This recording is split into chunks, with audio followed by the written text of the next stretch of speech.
Today, we will be covering Genesis chapter 32 in its entirety, although we won't be reading all of it. There will be some of it that we summarize along the way. And I've entitled this lesson, Limping Forward. So, Genesis chapter 32. The story picks up right where we last left off, with Jacob leaving the land of his uncle Laban and returning to the home of his youth. In many ways, Jacob's lot in life is much improved. Jacob is not returning home empty-handed. He has prospered greatly under the yoke of his uncle and is returning with vast herds of livestock, slaves, and numerous offspring. But there is one problem. Jacob's reason for his flight to Haran is not resolved. His homecoming will require a reunion with his brother Esau, whose anger may well still be burning hot. Jacob is understandably frightened. Does Esau still wish to take out his wrath on his younger brother? Jacob, like his father and his father's father, only has the promise of God to go on, and so he proceeds. And that last line alludes to the fact that he's only returning home because God has told him to go home and that it would be okay if he did. So, Genesis chapter 32, verses 1 through 21 are, in summary, go ahead, and this is just a synopsis from my common English Bible commentary. After a brief encounter with angelic visitors, Jacob proceeds to his homeland. Jacob prepares to meet Esau, fearing that Esau will attack him. In the J version, the Yahwist version, which is verses 3 through 13, part A, he prepares by dividing his retinue into two camps, hoping that in case of attack, one will escape. You can read about that in verse 8. And he prays to God to deliver him. In the Elohist text, which is comprised of the back half of verse 13 and on through verse 21, he prepares a gift of livestock. And this part is, to me, more memorable than the Yahwist material. He prepares a gift of livestock, hoping to appease Esau. The two versions complement each other and provide an ironic backdrop to the dangerous encounter that occurs next. Not with Esau, who turns out not to be menacing at all, but with God, who, if we are to read Jacob's encounter with God as menacing, we can at least say it's confrontational. Either way, at this point, Jacob is preparing for a confrontation, not with God, but with his brother Esau.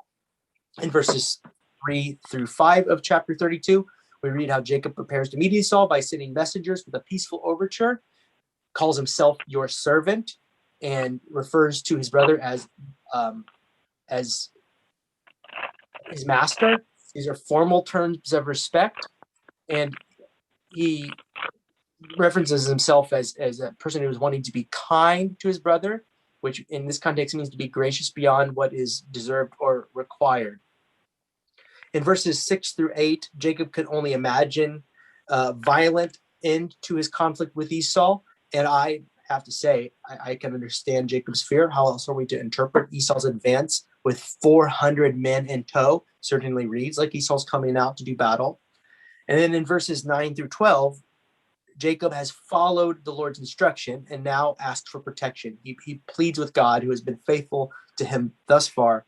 And he notes that his successes in Haran were not his own achievements, but made by way of God's blessing. And so he's hoping that that blessing will continue as he has this new encounter with his brother, this encounter which he fears.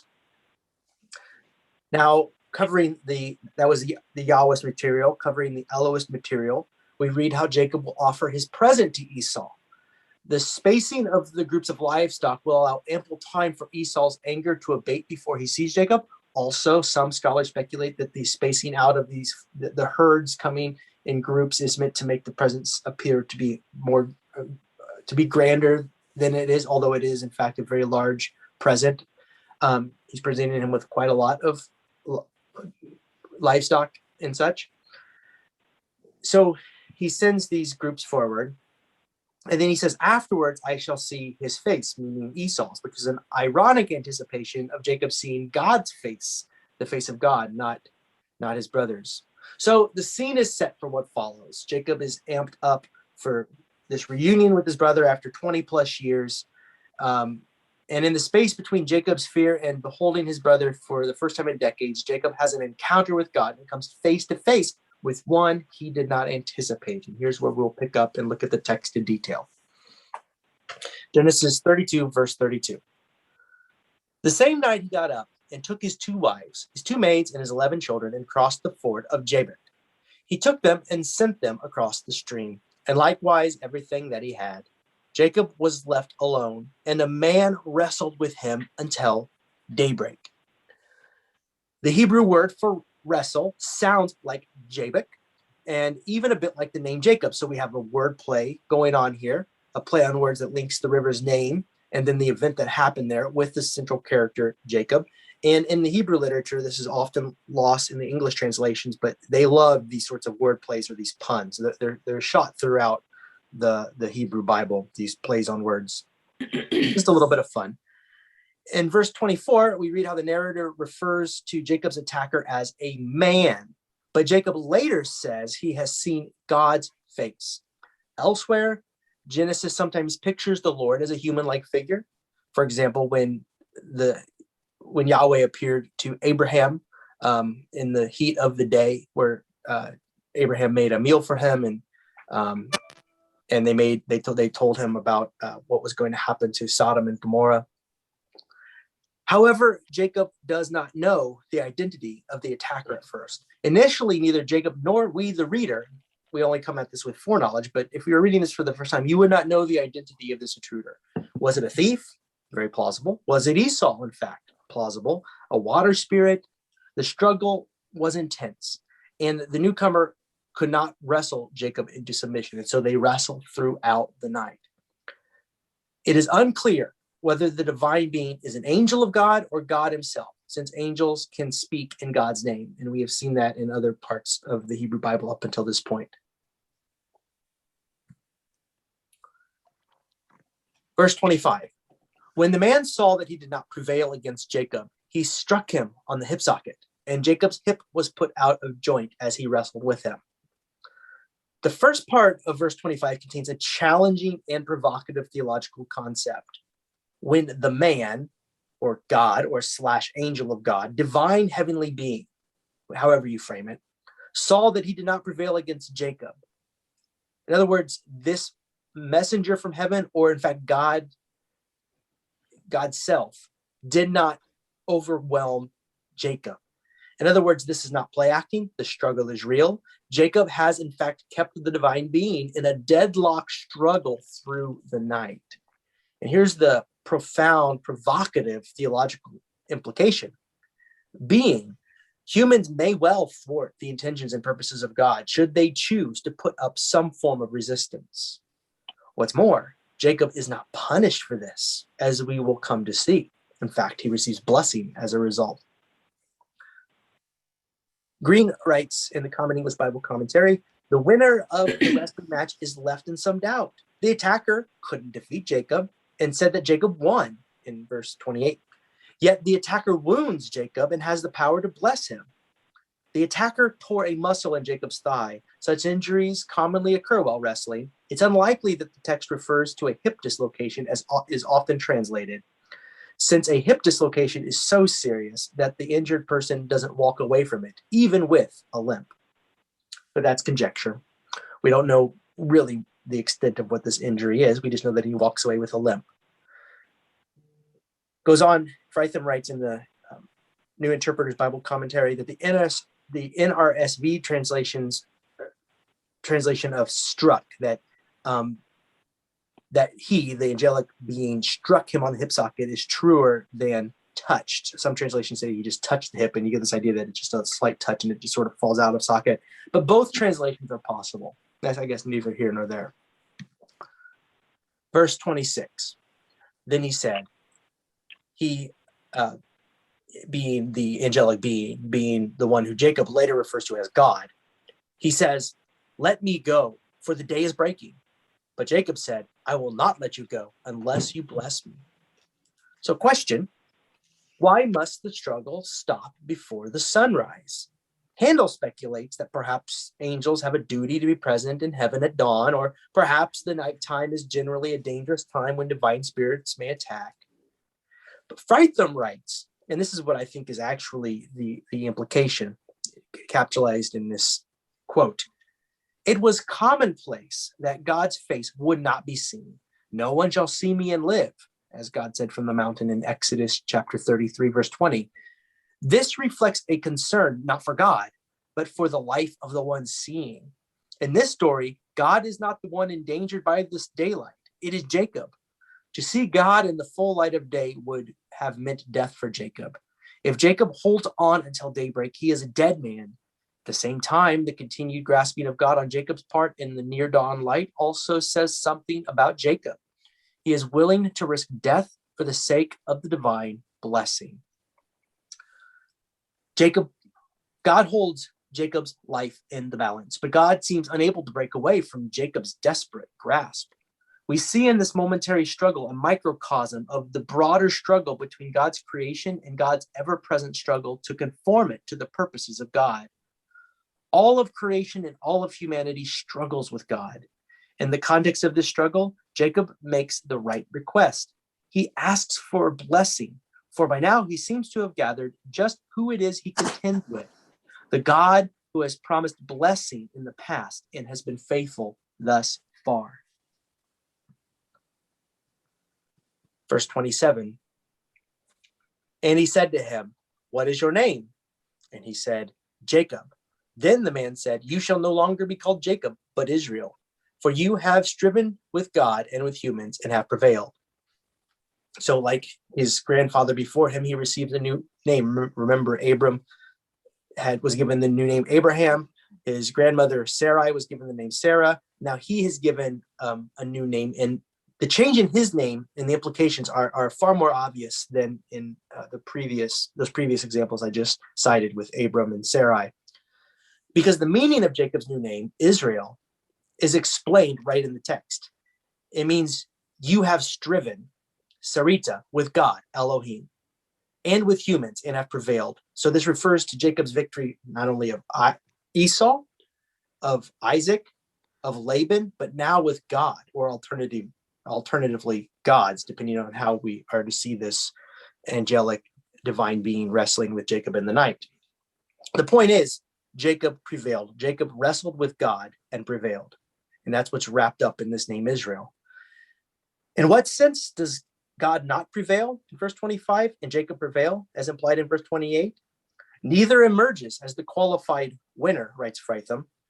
God's blow moves the struggle to a new level, yet Jacob is able to prevent God from leaving. One could say that Jacob struggling and holding his own has helped turn a potentially negative situation into a positive, blessing-filled one. The implications of Jacob's ability to cling fast to God until he is blessed are profound. This implies that our own yearnings, hopes, and desires for a better future for ourselves and our loved ones are not lost upon God. Our hearts and heart cries have a real effect on God and impact God's actions in the world. I'm reminded now of moments where, we might not have literally been in any kind of contest or struggle with a physical manifestation of the divine, but we might have felt that way when we were praying into the night in moments of duress, in moments of trial, where we cried out to God. That is a kind of struggling and a wrestling. And these heart cries, or this struggle, or the wrestling with God, as Jacob did, has an impact on God's actions in the world. Far from an immutable God operating outside of human history, the God we meet in these stories is struggling and striving with us and for us. God's interactions with humanity are influenced by the actions of those who struggle. I am reminded of how God heard the cries of the Israelites in Egypt and was then moved to action on behalf of the oppressed. Exodus 3:9. But moving on, chapter 32, verse 29 of Genesis. Then Jacob asked him, "Please tell me your name." But he said, "Why is it that you ask my name?" And there he blessed him. So Jacob politely, I might add, says, "Please," asks God for God's true name. He wants neither the generic name, God or El, nor the names God has already given him. As with Moses, Jacob requests a divine name commensurate with this new development in his relationship with God, a new name for God to go with the new name for Jacob. And you can see the symmetry there. But his request is denied. It's instead answered by a question. "Why is it that you ask me my name. Then God blesses him. It's as if the blessing is the answer. God's name is as inscrutable and unknowable as God's fullest nature. But if this God could be given a descriptor, it would be the God who blesses. The fullest name of God is not given to Jacob, but the nature of God is revealed to him yet again. And the story concludes. So Jacob called the place Peniel, saying, So Jacob called the place Peniel, saying, for I have seen God face to face, and yet my life is preserved. The sun rose upon him as he passed Peniel, limping because of his hip. Therefore, to this day, the Israelites do not eat the thigh muscle that is on the hip socket, because he struck Jacob on the hip socket at the thigh muscle. So one, the story explains the origin of the name Peniel, or called Penuel, in the verse that follows in verse 31. It's called Peniel in 30 and Penuel in 31. Again, another example of two different source materials working side by side here. And it can no longer, this site can no longer be located with certainty. Another detail, the sun rose upon him being Jacob, signaling a new beginning and a new life after Jacob's potentially deadly encounter. And he leaves limping. So Jacob is both blessed, but then is also damaged by his divine encounter. And then you have this detail that is often overlooked, verse 32, which alludes to a dietary restriction that is kept, as the text reads, to this day. This detail brings the story into Israel's present tense. In the case of the Torah's first readers, Israel in exile. Fritham writes, by means of a dietary regulation not mentioned elsewhere in the Old Testament, Israel's memory will be continually jogged regarding this struggle between Jacob and God. This regulation institutionalizes the memory. It provides an ongoing mark of self-identification for Jacob's descendants. So, in other words, a ritual that brings an old story into the present time. So, to conclude, it would be good for us at this moment to remember the ways that these stories helped the people of Israel understand and interpret their own history and sense of national identity. The struggle between Jacob and the divine person was later interpreted to mirror Israel's ongoing struggle towards self-actualization, and in fact, Israel's ongoing struggle with God towards that self-actualization. And I'm going to end with two extended quotes, one from Clark Williamson and the next from Fritham, who wrote the New Interpreter's Bible Commentary. But Clark Williamson writes of this story, this story is a narrative foreshadowing the ways in which Israel struggled with God as a part of the mission of being a conduit to the blessing of the nations. The text does not romanticize struggle in general, but calls our attention to struggle in behalf of discerning and following God's purposes. The passage is an assurance in the face of overwhelming odds. Esau, the powerful stranger, God is present and will work inexhaustibly to provide opportunities for God's purposes and blessing to prevail. To be sure, just as Jacob walked away with a limp, Israel would sometimes suffer, and still does. The passage assures the community that even when blessing does not immediately result, God is present in doing all that God can do to bring it about. Indeed, struggle with God is not only constitutive of the identity of Israel, but can become a means of grace. Jacob did not realize immediately that he was wrestling with God. Is it too much to think the same may be true of people today? A sermon on this text could be a haunting occasion on which to help the congregation become Jacob in struggle with God regarding the present and future of the blessing of some aspect of the world. This text is not specifically mentioned in the New Testament. However, in a broad sense, the theme of struggling with God about the pathway to blessing is an undercurrent in the New Testament. The Synoptic Gospels picture Jesus wrestling in Gethsemane with God in a way reminiscent of Jacob. Paul struggles to explain how the reluctance of some of Israel to acknowledge the validity of the Gentile mission is eschatologically resolved. To be a Christian is to be grafted into wrestling with God regarding how blessing can come to all. And Fritham concludes, and this concludes our presentation. While we might conclude that members of the community of faith ought to learn from Jacob to struggle with God, we should remember that God takes initiative here. The issue is how Israel will respond to God's initiative. At the least, this means that Israel's response to God ought not be passive or submissive, acquiescent in the face of God's engagement with us. Moses appears as a new Jacob in this regard. An individual may hang on to God, claiming the promises, persisting in the relationship. When it comes to struggles in daily life, we can count on God's mixing it up with us, challenging us, convicting us, evaluating us, judging us. We may have to place our life at risk, knowing that the one who loses life will find it. God honors the relationship both by engaging in the struggle in the first place and by persisting in that struggle through thick and thin. The most meticulous of preparations cannot guarantee a certain shape for the future. God may break into life and force a new direction for thought and action.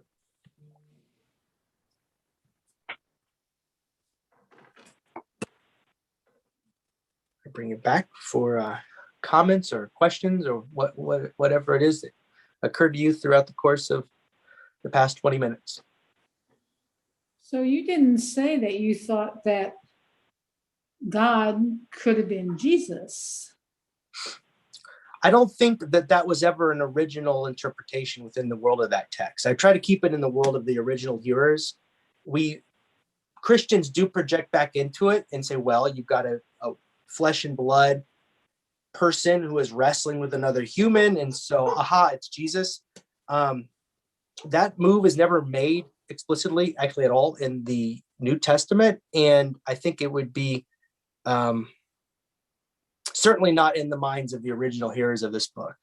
It'd be very much so. I guess my thought was that with Abraham, that was Jesus that came with two angels and ate with him before going to Sodom and Gomorrah. But you're saying that Jesus just isn't there? I'm saying that for the original hearers of the story, reading it in exile, that would not have been on their radar. And that theological move, which does develop in the centuries that follow the beginning of Christianity, like in the 3rd, 4th, and 5th centuries, that move is never made as early as the Christian scriptures.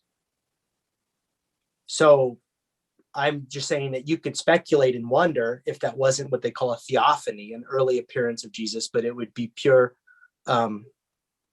conjecture. We don't know. It's a mystery. In what sense that God is appearing, or what sense the divine, because that's another tricky thing about the Hebrew language as it relates to these characters. Sometimes the messenger for Yahweh, speaking on behalf of Yahweh, has the same authority as Yahweh, but then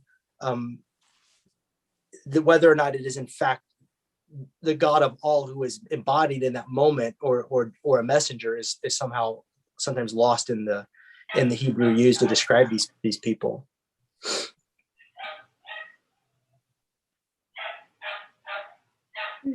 Something to think about. That is often an assumption that's made about these stories, that these because it is a deity with with 2 arms and 2 legs walking around and able to wrestle, that it must be Jesus. I'm just saying that would not have been on the radar of the original tellers of the story. If there was like some examples where maybe Paul was making that connection, or some of the writers of the Christian scriptures initially, then it would be, you would see it as a new development, a new layer added to the story. And I guess you could argue that in the centuries that followed the early decades of Christianity, that is in fact what's happening, that a new layer is being added as theologians began to see those divine encounters as theophanies, as early appearances of Jesus. I wonder if anybody else has had a kind of built-in taboo from growing up in a Christian church of thinking it was wrong to struggle with God, like that was even sinful. I mean, even Jesus' words on the cross were like kind golly, can we even talk about that? I mean, like maybe that was all a misunderstanding. How maybe they got that wrong. So I wonder where that idea came from, or how. I think it even carried over into some of the groups I was involved with in college, that we weren't supposed to really doubt God's love for us. We didn't really struggle against God, and even hearing Mother Teresa's writings about what she saw in the world made her doubt that God was working in the world, was like, wow. I mean, even a woman of faith like that had these doubts and these struggles, her own struggles. It's not that I continued to hold that position, but it seemed kind of pervasive in the world I grew up in. And it was a traditional American Baptist church. It wasn't like something that was outside of the normal spectrum, but still it seemed to be a thing that you don't talk about your struggles with God. So I don't know if you know where that comes from, or if that was anybody else's experience or not. That was my experience. Or maybe there'd be a pretense at struggling with questions, but they had the answers sort of prescribed. So right, we'll pretend like we're really grappling here, but we're going to come to the punchline by the end of the lesson or the end of the sermon. Uh-huh. And I think it's in Matthew's gospel. Yeah. Matthew's gospel, Jesus on the cross says, he quotes us a psalm. It's Psalm 22. My God, why have you forsaken me? Those are the last words recorded in the Gospel of Matthew, which points towards, and Jesus was, speaking in that moment from a long line of Jewish writers who posed hard questions and challenges to God when the people were in exile, or when they seemed cut off from either their land or their homes, or the lives of those that they loved. And so two things I want to say is that in the Hebrew Bible and on into the Christian scriptures, this idea that you would grapple with and wrestle with God, Jesus crying in the garden, as we referenced earlier, is I can only speak as to my own anecdotal evidence of having my questions pushed down or pushed aside, or people having discomfort with having to struggle with some of these concepts.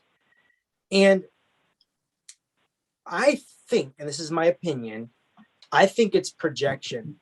I think that when somebody in a community that is trying to have all of the answers tied down, and you have a leader, say, of that community, where they think that their purpose for being there is not to wrestle and to struggle, but to have the answers ready-made, that somebody having sincere questions can feel not only as a threat to the community, but as a personal threat.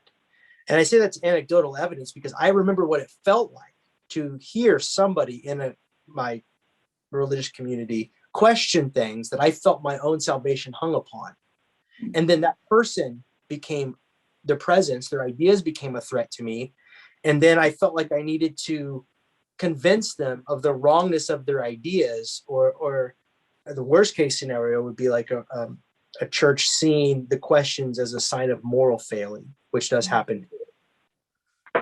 So I guess the 2 points I want to make is, in the scriptures, we see even Jesus asking for the cup to be passed, saying on the cross, my God, why have you forsaken me? It's like one of the darkest psalms in the long list of psalms, and Jesus identified with that feeling. Jesus. But then our own experience of religious communities, where this sort of wrestling, or this thought that, as is evidence in today's story, where Jacob is not punished for wrestling, but is rewarded with blessing for clinging even up to the morning hours, where the Jewish theologians thought that, when you see the face of God, you would die. And Jacob's saying, it's that important to me. I'm not letting go until I receive assurance for my future, which would be blessing in this case. Isn't that true with Christians? We struggle with all sorts of things, but in the end, we receive the blessing. Right. Yeah. And I wish that that was my purpose for the Clark Williamson quote, where he ties it in. He says, we don't have any direct references of the story in the Christian scriptures, but you can see it in Jesus in Gethsemane. You can see it with Paul trying to explain to his Jewish brothers and sisters why Gentiles were now a group of persons grafted in, and to, part of their struggling with God would be the inclusion of persons who are otherwise not allowed to be in the synagogue. And then finally, that we could see it as our calling as Christians to continue on in the struggle and to be not necessarily comfortable in the challenges that it throws our way, but at least know that that's part and parcel with what growth in our faith will require. I don't know. I don't know if that was an answer to your question, Judy.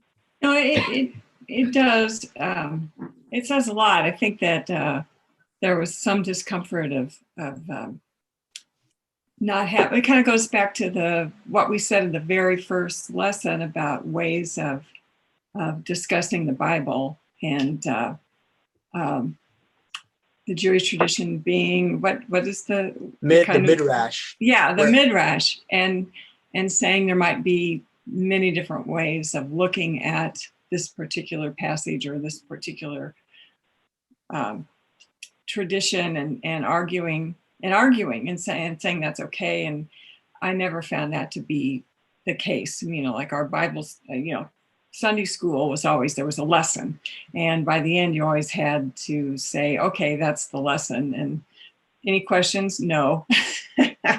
Well, so my experience of those Sunday school classes too is you had a poor volunteer who volunteered to talk about old Bible stories with emotionally immature 12-year-olds, who also probably started going to that church a year and a half before and was handed the book because she was new or young, and and so they were kind of thrown into this scenario. And then you have a teenager raise their hand and say, why cancer?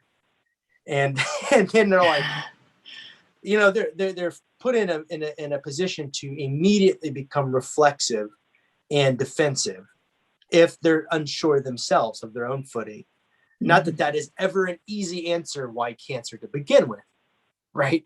But I think a lot of times these feelings that you can't explore difficult questions come in a context like that. But when it gets to, like, let's say you get to the level of the professional theologians, the pastors, those who are paid to be there, myself being one of those, sometimes there can be a feeling that our inability to provide a satisfactory answer, well, if you can't untangle that from your own ego, I guess, and your own salvation, then you could see somebody. I mean, I've done this throughout high school. This was and into my college years. This was most of the way. In my early ministry years, this was most of the way that I approached these questions. I thought I was defending something bigger than myself. But now that I look back on it, I'm wondering if I was just not afraid of the questions personally and needed to bat them down just to. I'm wondering if it had more to do with me than anything else. Actually, I'm pretty sure it did. It had more to do with me. That's why I said projection, I think, is a big part of this. Projecting our fears onto these questions.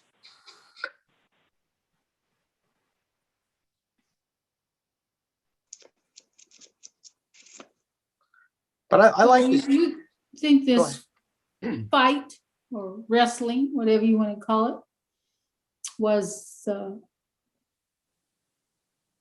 the same on God's part or as on Jacob's part? I guess in my thinking is that they're wrestling, and Jacob's trying to win, and God's just like, he doesn't need to use much power to win. He's going to win. But it just seems like what I heard said was that they both were beating as hard as they could. You could see it both ways. So that's, I think, so the Hebrew that translates as he struck him in the hip or touched him in the hip, it could be both.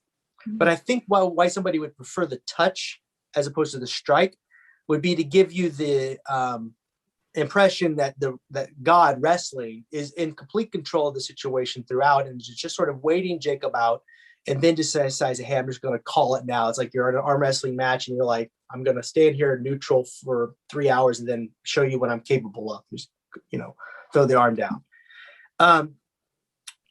But when you, and that's a plausible interpretation of the story. We're not really told. You're given the impression, if just a face value reading, based on the wrestler, based on the divine visitor, God, or however you want to see it, based on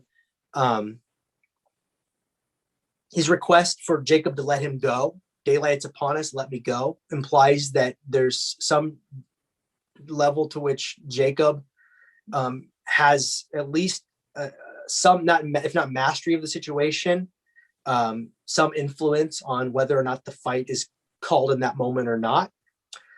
And I prefer the interpretation that we have here, a deadlock struggle with God. And here's why.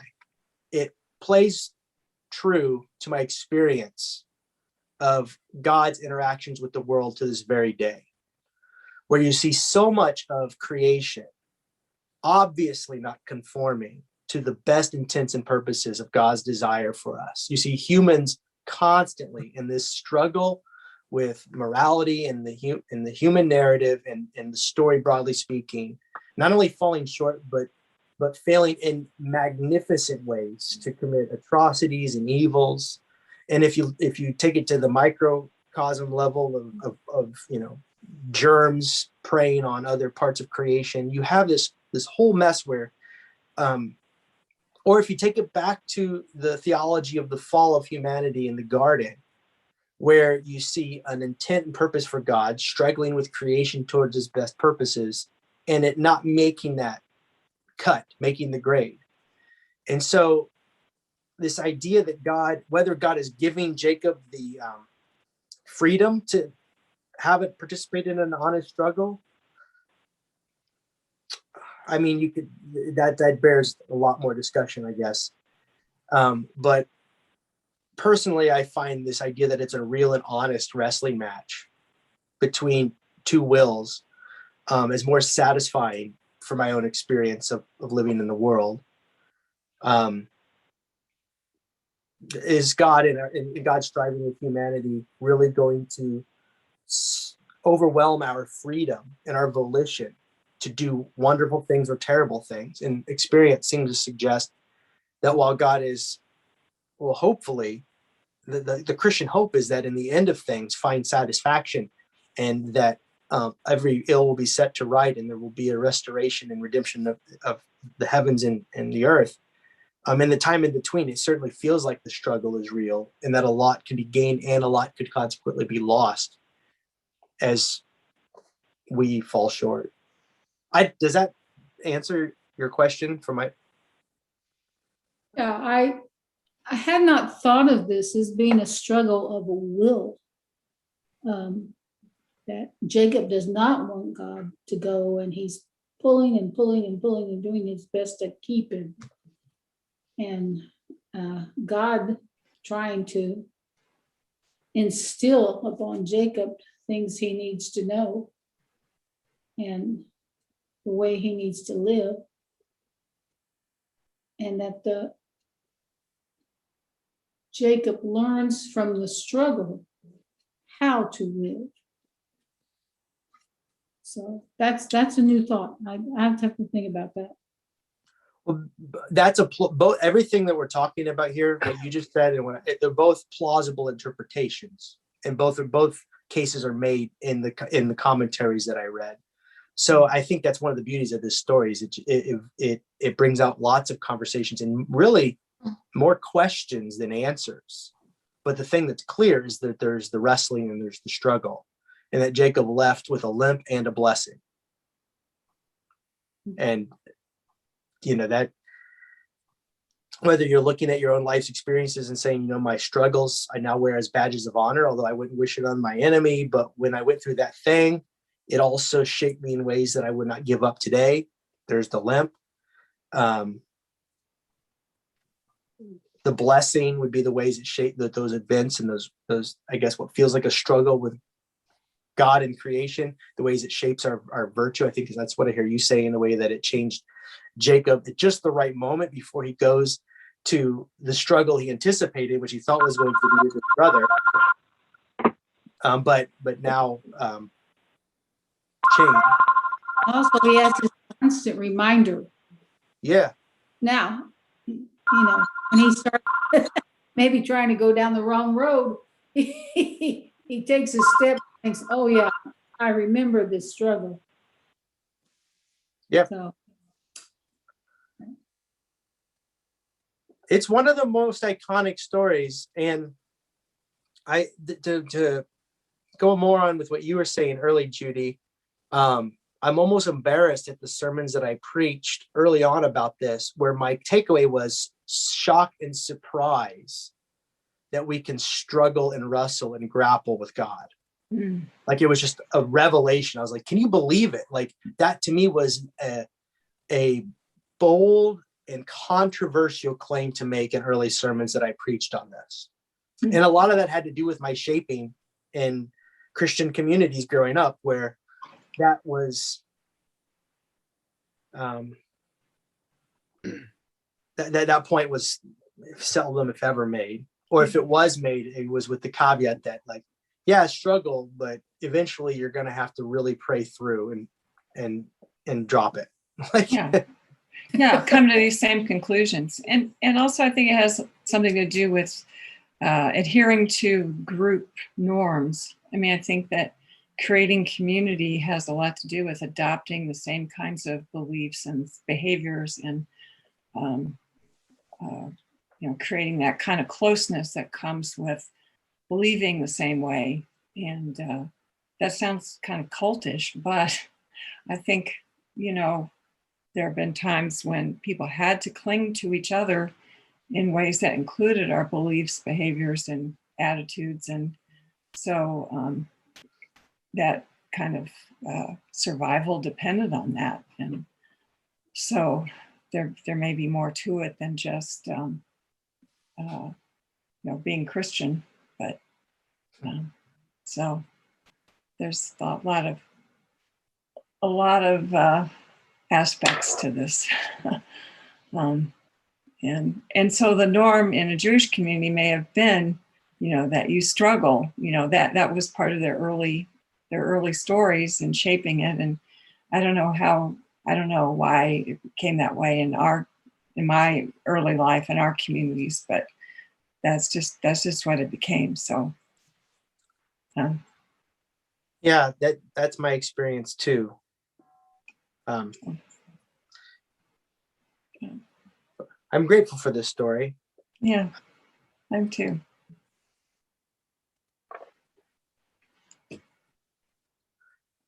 Well, as they used to say after an altar call at camp meeting, if all hearts are cleared, we'll conclude our time together.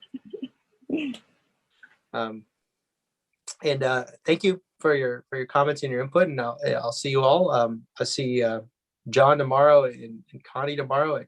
We pick up for pantry, and the rest of you, I hope to see your faces on Sunday. God bless. Yeah.